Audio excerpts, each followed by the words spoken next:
I'll all be. So you would think 4 of these had just come out of there, but no.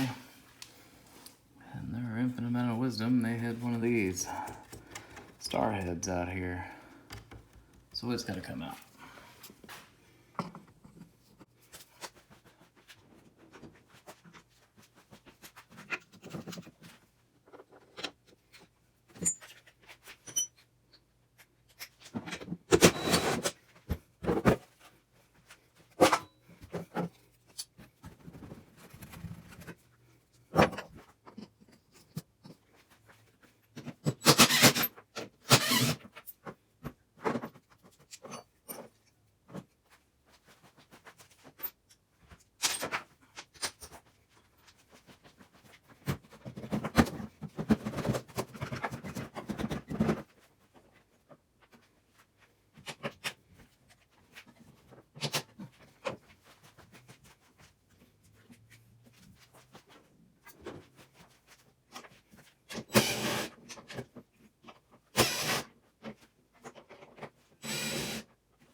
So now we've got the entire inside pan out.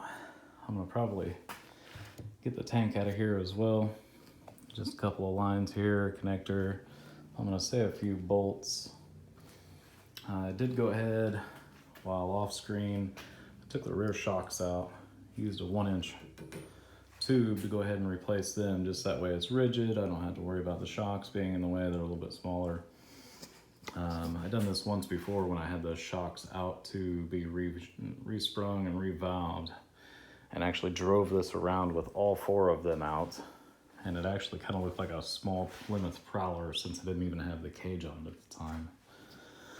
I do have 2 to go in the fronts, but I'm going to get to that. I can't find one of them right at the moment.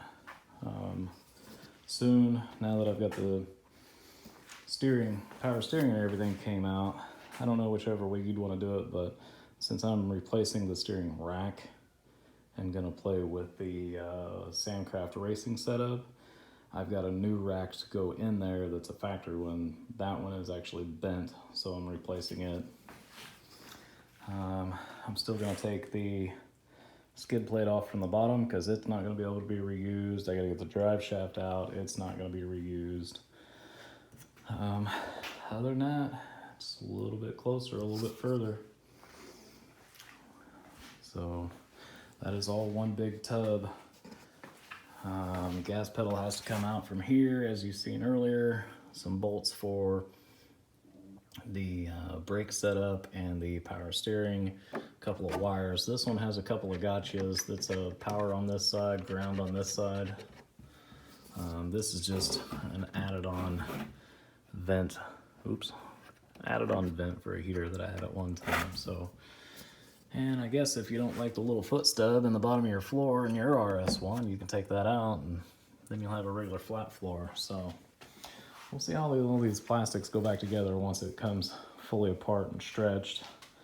I did get the shifter cable undone. It'll not be reused, gotta get a different one. I left my computer plugged in so I don't get dirt inside the connectors. So yeah, got a little bit more to go. And then we will see about taking some measurements. I am gonna get the wheels off of here. These are 30-inch BFGs. They done good for off-roads, like county lines, pavements, things like that. I did go to land between the lakes with all the sharp rock down there, and they stood up well. But I am going to different tires. I may reuse the rims since they are a 15, and Rockzilla's now makes a 35 and a 15-inch rim. So I'll probably reuse the rims. You know, why spend more money when you got rims? And get rid of the tires. I did get the limit straps off. There's some of the stuff that, you know, if you're going to be tearing it down this far to do a frame stretch, then you're going to know about it, but you're going to know how to do it, how to take it apart. But for the most part, it's one thing at a time, one little bolt at a time. Since I don't get much time working on it, I did start putting bolts back into where they were, so that way I know what bolts go where. So that was another piece that come all out. It goes, let's see, where's that?